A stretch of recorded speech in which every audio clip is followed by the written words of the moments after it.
سبحان الله والحمد وعدد خلقه ورضا نفسه وزينة عرشه ومداد كلماته. We're gonna start with the quiz just to go over what we went over with the halakha. What are few things that can decrease your wealth, closes your door for you in life, and makes your life harder? Neglecting salah. What else? Disobeying your parents. Yep, disobeying your parents can actually decreases your wealth. Not talking to your family member, kinship. So the kinship is the family ties. Cutting off kinship can decrease your wealth. What else? Taking too much of this world while you're neglecting the akhirah. Listening to music, studying Quran all the time. That can actually neglect your akhirah. So that can actually decrease your wealth. When you have the opportunity to worship and remember Allah, you decide to not do something else. That can actually decrease your wealth and what's written for you. Doing more hasanat, more deeds, actually increases your lifespan, increases your health, and increases your wealth. So doing more deeds can actually increases it. Doing less deeds or bad deeds, what does it do? Decreases. Another thing that can decrease your wealth is sinning. So sinning can actually decrease your wealth. If you're constantly sinning, you're not repenting, that can actually decreases your wealth. Another question, what happens when you come to halakha? Or another question, why come to halakha? We talked about it last week. Well, so knowledge, that's good. Coming to halakha increases your knowledge. But what else? Try to come closer, guys, if you can. Angels do surround us when we're in halakha. So as we know, or we talked about, to us, angels is in an infinite number. So it's in a number where we can't really count how many angels there is. There is a number to them, we just don't know the number because there's so many angels. So angel, they descend from the seven heavens down to earth, and they fly around earth looking for somebody that does hasanat. And they actually spend time with a person that does hasanat. Now, when you do good deeds, your soul gives out a special smell that the angels do smell and they come to you. And when you do sins, it gives out a nasty smell that they move away from you. So when you're trying to come to halakha, the angels actually surround the halakha, they listen to it, and the sakina, which the blessing from Allah comes from the seventh heaven, and it will shower us with blessing. So me today, I have tooth pain, so I have to talk slow. But even if it got to a point where I can't speak, I'm still gonna come to halakha. It's not about me speaking, it's about me being with you guys for the halakha. We can come here, read Quran, we can do tasbih. It doesn't have to be lecture and knowledge. Us spending time together is the shower blessing from above the seventh heaven. When the angels surround you, and we talked about the size of the angels, when they surround you, the sakina from the seventh heaven come down, which showers us with a blessing, and that's what we want. So that's the reason why I would never miss halakha. Even if it's one person coming, I'm still gonna come. Because one person could be the reward of 100. I'm here for the reward, as everybody here is here for the reward. Your knowledge is right, but hasanat too. Name 3 things that Allah promised in the Quran. So the Quran has a lot of promises to the sinful, to the grateful, to the muhsin, to the kafir. There's a lot of promise. Name 3 things that you can think of. Be grateful and I will increase you. Okay. Death is a promise. Do you know why I like to do pop quiz? Pop quiz kind of is like an engine to your head. It fires up your brain. So if I'm giving lectures out, it's interesting, but when you do pop quiz, it kind of fires up your brain. So any other? Death? Yes, death is in the Quran. You're not going to escape death. When death comes to you, you will beg to go back and do more hasanat. It's too late. Once death comes to you, khalas, it's too late. There's no going back. So 3 things that I could name. Remember me, I'll remember you. If you remember Allah, Allah will remember you. Another thing is if you neglect. Neglecting doesn't just mean skipping prayer. Neglecting means when you have the opportunity to remember, you neglect. Neglect can be minor, can be major. Major, skipping salah. Minor is you're blasting the music from morning to night and you're not even trying to listen to Quran. That's neglect. Neglect not coming to the masjid of Allah. Not even in Friday prayer. That's neglect. Neglect not even attempting. You have the free time not attempting to come to the masjid. That's neglect. What is 5 ways to increase your barakah? We talked about barakah so many times. We'll continue to talk about barakah because barakah is a blessing and it can increase your wealth, it can increase your life, it can increase your time. Barakah can actually make your time longer. You guys know that, right? Barakah can make your time longer. What is 5 ways to increase your barakah? Spending time with family. Yes, talking. Tasbih. Spending time with your family does increase your barakah. So if you think I work too much, I need to focus on my business, or I need to focus on my college, and I don't have time to call my mom or spend time with her, you spending time with your mom, the doors will open for you in college. You guys know that. So spending time with your family does increase your barakah. What's another way? Quran. Yes, reciting Quran increases your barakah. Coming to the masjid increases your barakah. Doing hasanat increases your barakah. Yes, praying on time, not praying 5 hours late. Praying on time is a good way to increase your barakah. Now, prayer is accepted if it's late, but to increase your barakah, it's better to do it early. Another question is, we talked about Adam and the Iblis, which is Iblis is not an angel, he's a jinn. We talked about Adam, Iblis, we talked about Eve, which is his wife. Why did Allah test Adam when he already decreed that Adam is going to be on earth? Because before Allah created Adam, he told the angel he's going to be on earth. Why put him in Jannah, then take him out? To make a clear example that Iblis is our enemy. Alright, any other answer? That's a good answer. Why did he test Adam, put him in Jannah, take him out of Jannah, if we already decreed we're gonna live on earth. We weren't meant to live in Jannah. We weren't meant to live on earth and then go to Jannah. So why? Here's the thing.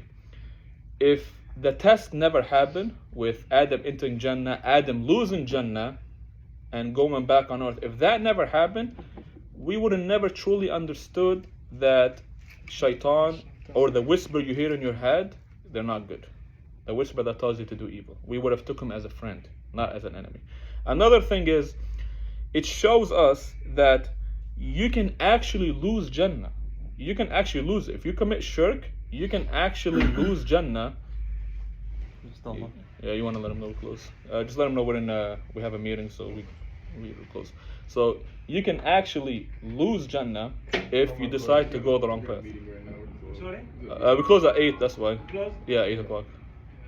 If you come tomorrow, we open, inshallah. Sorry? Tomorrow, 10 to 8, we open. Tomorrow? Yeah, inshallah.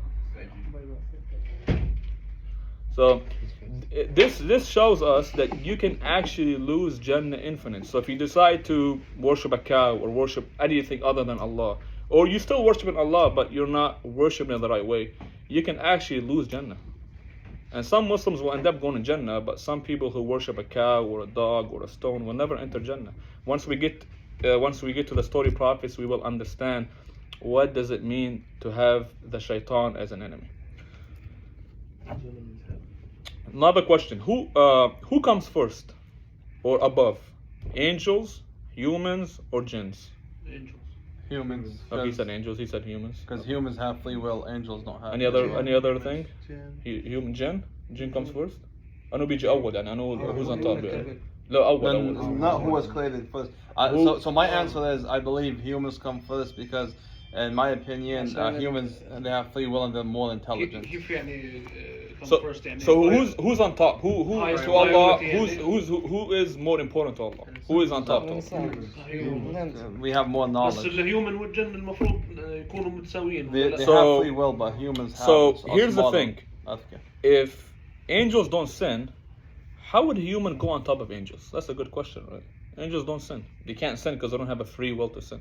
They have the free will to speak, but not sin. Because we have the ability to say no to hawa, which is humanly. So humans have desires, have temptation, right? So angels don't have that. They don't have desires, they don't have temptation. So humans, they have the choice to choose between right and wrong. So Allah chose us over the angels. So we are above the angel. That's why Allah chose us over the angel. Now, why did Allah choose us above the jinn? Because the reason why Iblis, because Iblis, the jinn, he was a good person at one point, but he went all out. Why? Because the human went above the jinn, which he did not like that. Why did Allah choose a human over the jinn? Wisdom. No. وبس كان في يعني كان تيست برضه للملائكة يعني لما قال لهم اسجدوا لآدم. So But they didn't the have test option wasn't to- the not test wisdom. wasn't really for the angels. The test was for the jinn, because the angels, they don't disobey, and they don't get jealous. They don't have envy. They don't They don't none of that. So the reason that Allah chose humans over the jinn, so jinns, as we talked about, they have, they can move fast. They're stronger than human. That's why Iblis was confused.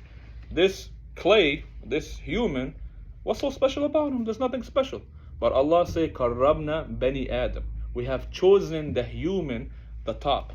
So He didn't say human, the top, because there's other creations we don't know about that Allah chose them over us. But we know, as this universe or as this world, we know that we are above the jinn and the angel. Allah chose the humans above the angel. Wisdom, intelligent, knowledge. Jinns are intelligent, but not like human. Human has more wisdom and intelligence. So that's why humans are. Another thing, last halaqah we talked about memorizing Quran. Who among you has tried to memorize Quran this week? Put your hands up. Okay. So what is the benefit of memorizing Quran? The one that didn't try to memorize the Quran, we're going to talk about what are the benefits of trying to memorize Quran. Trying to memorize Quran will bring many doors in your life. You look at life, you're like, nothing's opening. Everything is closing. Memorizing Quran will bless your whole entire life. You know why? Because the Quran is not the word of Allah, it's also the speech of Allah. That's why when you hear the Quran, if you ever go on YouTube and listen to it, it's so powerful that even the scientist and the disbeliever, they know in their heart this is not from any human being or jinn. This is straight from Allah. They all admit it. Some of them not going to accept it, but they truly admit it. So when you listen to the Quran, it is a powerful miracle. When you try to recite it, it's the words of Allah. It will completely change your whole life. Every day you should try to memorize. You don't have to know Arabic. We talked about it. You don't have to know how to read Arabic. We talked about it. There's an app, and I'll show you because you weren't here last week. There's an app that will teach you how to memorize. You don't have to know a single word Arabic. So memorizing Quran can be for anybody. There's people that convert to Islam, know nothing about Arabic. They were able to memorize the whole book more than a person who was raised as a Muslim. So memorizing Quran, there's no hardship to it. If you're doing it the right way, there's no hardship to it. It will bring blessing to your life. It will increase your whole life and blessing. And in the Akhirah, each word of the Quran, you get 10 deed. So Alif Lam Mim is not 10 deed. Alif is 10, Mim is Deen, 10 is deed. So 10 deeds for every single tiny word. Memorizing it will open up your whole life. You ever work in a job, or you go to college and you want a promotion, or you want to own a business, or you want to increase your business, or you want to get a degree, bringing barakah in your life, that's how you do it. That's how you do it. And if everything is closed for you, that is a sign that there's something wrong with your life. That is a sign that you're the reason. You want to be blessed? You want to be blessed? You have to earn the blessing. You have to earn it. Last question. What happens when your tongue keeps saying dhikr every minute? Dhikr is la ilaha illallah, subhanallah, or recite the Quran is also dhikr. What happens to your life? Barakah. Barakah. Rizq. What else? What else? تطمئن القلوب. Your heart is rested when you are doing dhikr. تطمئن القلوب. Every hardship in your life is eliminated. That's it. You don't feel a single hardship. Not a single hardship. I recently got audited through the IRS, and my heart doesn't feel a single hardship. Alhamdulillah, the case is closed, but I don't feel a single hardship because you're doing dhikr, you don't feel nothing. Anxiety, gone. Hardship, gone. Another thing, one of the best benefit we talked about, this is very interesting. Remember me, and I will remember you. What does that mean? Remember me, it means when you're at your low point in life, you are so low, and you feel like the whole world is attacking you. You feel like you got nowhere to go, Allah will save you. What is that hadith tells us? When you're in the middle of nowhere, this is just an example, middle of nowhere, running away from an army, and you got nowhere to go, khalas, you're gonna die. There's nowhere to go, you're backed in a corner. Out of nowhere, you see a big palace. You go inside of it, you lock it. They can't get a hold of you. That palace is Allah guarding you, and the army is the world. That's just an example telling you, when you're at your low point, Allah will be there to back you up. How can we remember Allah? Dhikr. Keeping your tongue every minute, doing dhikr will completely change your whole life. Increases your learning, takes away all the bad deeds. On the day of judgment, there is nothing, because day of judgment is coming. There is nothing be more valuable than dhikr. Dhikr will be the most heavy deed on the scale. Nothing is heavier than dhikr. It's even heavier than donating money. That's how powerful dhikr is. So dhikr gives you benefits in the world and in the hereafter. So you want this life to work out for you? Dhikr. You want the akhirah to work out for you? Dhikr. Okay, so we're done with the pop quiz. We're going to get to the topic. So as we talked about, scholar Ibn Askar reported that when Adam came down on earth, he was in part of India and his wife was in part of Jeddah, and they had to meet each other. We talked about it last halaqah. And once they got to each other, Adam seen how life on earth is not like paradise where you can reach out for food. You have to actually work for food. You actually have to struggle. And he was weeping and regretting paradise until Allah gave him the news that you're going to get paradise back as long as you live a righteous life. And once you get it back, you'll never lose it. Once you enter paradise, khalas, you will be there for infinite time. You will never lose it. Never, ever. That's it. So that made Adam really happy. That made him be relieved of the regret, because he was in deep regret. That made him relieved that he's going to get paradise again. We're going to go back to the story talking about his son. So we're talking about the first humans on earth. And then as we know, Iblis made a promise to Allah that I'm going to do my best to misguide as many as I can from the human being. As many as I can. And now we're about to see the first misguide that happened between Adam's son. So Adam had two sons, Kabil and Habil, right? So Kabil, as we talked about his personality, as a teenager, he grew up, aggressive behavior, hard-headed, hard to get along with. And, back then, for you to take a job, he took it as to be a farmer. Habil, which is his brother. So Cain, I'm going to go with the English word, Cain and Abel. Cain is the hard-headed one. Abel is the one that was soft-hearted, easy to get along with. And he grew up as a shepherd, which is taking care of animals. His mom, she gave birth 20 times. And each birth she gave is boy and girl, twins. Now, the boy and girl, they're not allowed to marry each other. They have to marry the opposite of the birth. So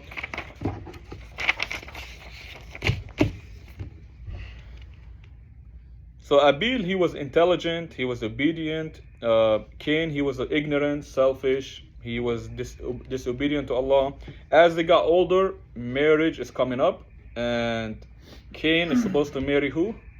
Abel's sister. And Abel is supposed to marry who? Cain's sister. Now, Cain did not want to marry Abel's sister because he didn't see her as good looking. And Abel is going to marry Cain's sister because this is part of the commandment from Allah, is to marry the opposite. You can't marry the same womb. As they got older, Cain refused to marry his brother's sister. He refused. He wants to marry his own sister, which is not allowed. You're not allowed to marry your own sister. So they both got in an argument and they went to their dad complaining. Their dad said, let's, talk to the angels, see what they have to say. The commandment from Allah came. They both do a sacrifice.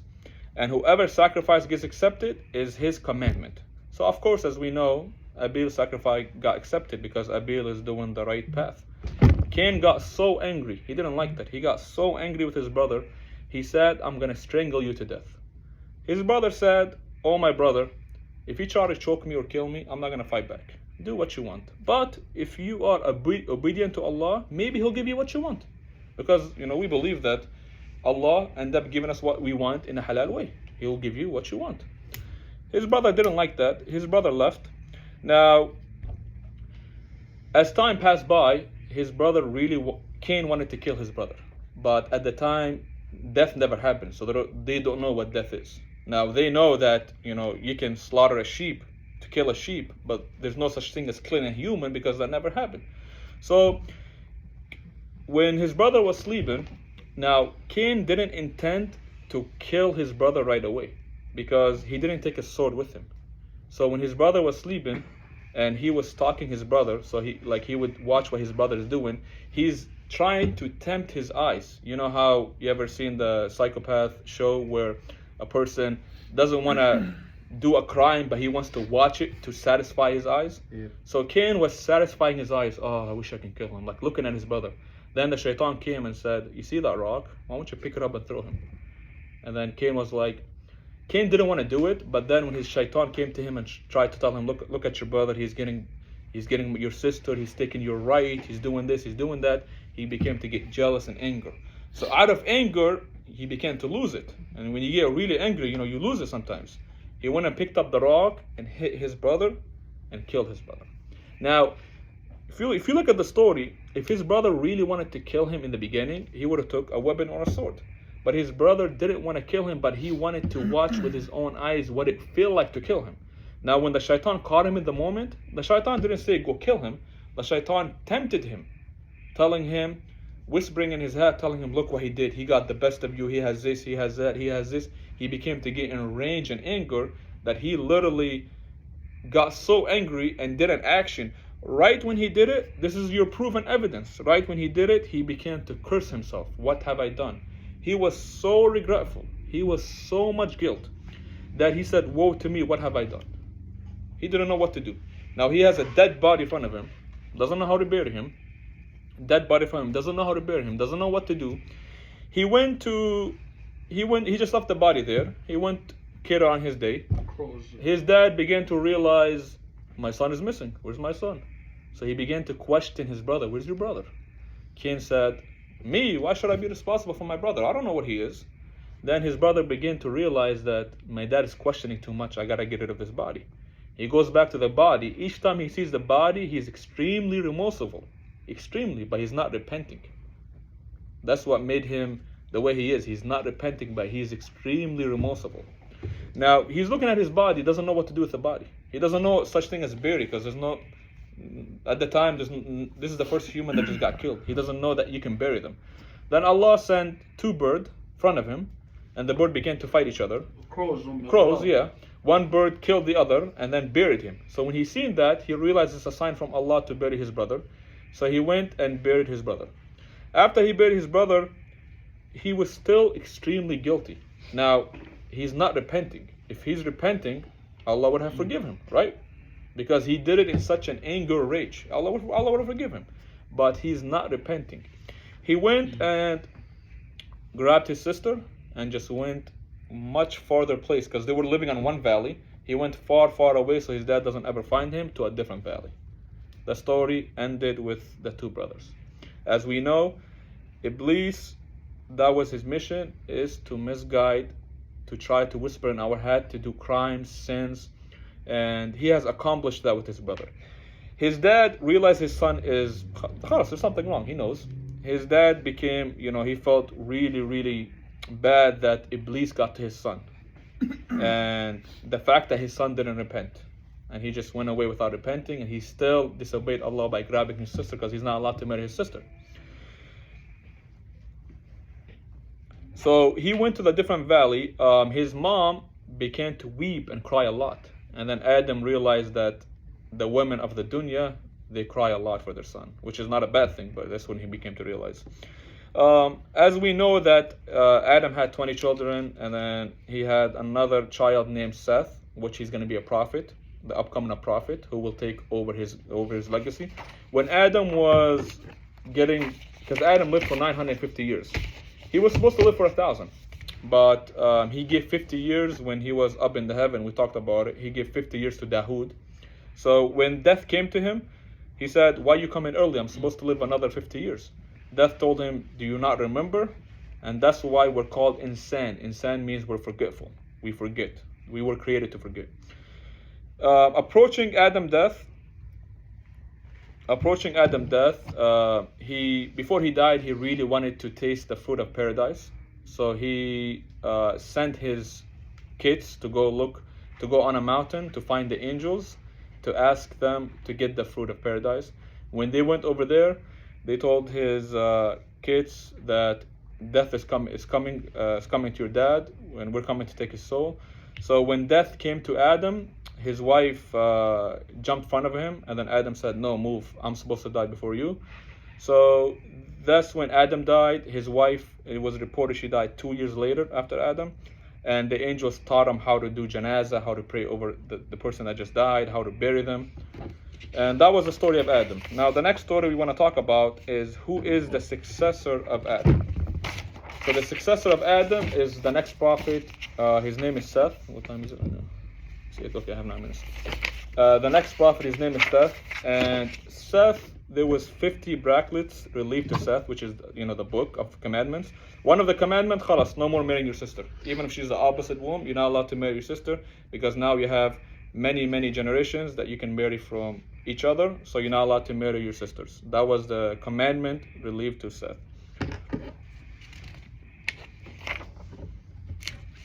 So as time passed by, we're talking about 1,000 years that just passed by. Many, back then they would live longer, not like us. Even Musa or the Prophet Abraham, they lived up to 200 years. So back then they would live up to 900, 1,000 years. Human life was different back then. Now you have many generations, many young youth, many new generations. Now Qabil, as he took his sister to the different valley, now you have two different valleys. You have the right valley, which is the kiss of Adam and Seth and the other. And the other valley is Qabil and his descendant. Now Qabil already passed away. He has generations and generations of people. Now Allah sent a commandment, you're not allowed to mix, both valleys are not allowed to mix with each other. That was a commandment given to who? Seth. And who is Seth? He's a prophet that took over after Adam. So the commandment was you're not allowed to mix with them. Now Iblis began his next plan. What is his next plan? Is to get these people to mix together. Now, Seth, the people of the valley of the Seth, the men were good looking, but the women were not good looking. The other side of Qabil, the women were good looking, but the men were not good looking. Now Allah is testing humans again. This is a test from Allah. Do not mix with each other. Why is Allah testing us? Because He has the right to test us however He wants. You're not allowed to mix with each other. So this side and this side do not mix with each other. Iblis came as a form of man, and he went to Qabil's side, okay? And he went and pretended that he got outcast. It means he got kicked out of Seth's side. And he asked him, do you guys have a job for me? Can you guys hire me? They said, okay, we will hire you to be a blacksmith. Blacksmith is, making iron. So he began to become a blacksmith, and he designed something called fluid, which is close to the drum. After that, he began to make different noise, because at the time there's no such thing as music. So he began to make a little drum, and then he made more sound, and he made the drum, and he made the guitar. Then everybody was impressed. What is this music? What is this sound? So they all start to gather up together, and that was the first time parties began to happen. This is the first time music began to happen. Before that, there's no such thing as music. Then the people of the other side began to hear this noise. They're like, what is this noise? It's so interesting. Let's go check it out. A couple of young men went over there to check it out, and they see, women dancing, they see music, and they're like, wow, these people, this side of people are very intelligent. They're more intelligent than us. Look what they have built. Let's go gather up and see what they're doing. Now Seth, he heard about what's going on. He went to the young generations and said, look, this is the commandment from Allah. Do not go on that side. Even if it's tempting, do not go on that side. So as Iblis is making these music and sound and all that, women began to dance, and that's when dance began to happen. That's when parties began to happen. And at this time, the people of Seth haven't went to the other side. So far they haven't. Now Shaitan is like, okay, I have to do something. I have to convince the other side to come on this side, because they're not convinced. So he went as a human form. Okay, I got 5 minutes. He went as a human form to the other side as a young guy, and he talked to the young guys, and he's like, why can't you mix with the other side? End of the day, they're far cousins. Why can't we mix with them? What's so bad about these? So he began to give them interesting thoughts. So the young guys went up to the older guys, which is the scholars at the time, and even to the prophet Seth, and asked him, why can we mix with them? I want to know, why can we mix with them? Then they didn't like the answer. They didn't like it. So because they didn't like the answer, they're like, okay, let's sneak out without anybody knowing. When they sneaked out, they began to see these women dancing, good-looking women. They began to engage in zina. So this is the first time they began to engage in zina. And women would display their body and beauty. So the women would display their body. Now the people of the Kabil side, which is the women who's displaying their beauty, they're seeing all those young men coming in, and they're actually good looking, not like the men over there. And they began to even do more dancing. And the young people would go back to their other side and convince more young guys to come. So the group become bigger and bigger and bigger.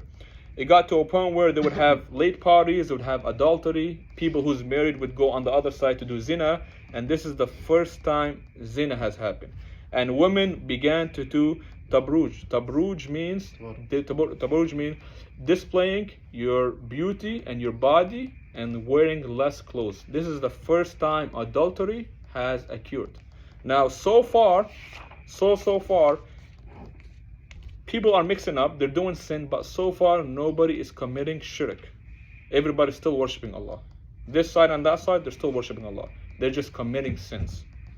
So the next story, we will talk about what happens to this group of people. Do they stay partying? Do Allah destroy them? Do Allah send somebody else to fight them?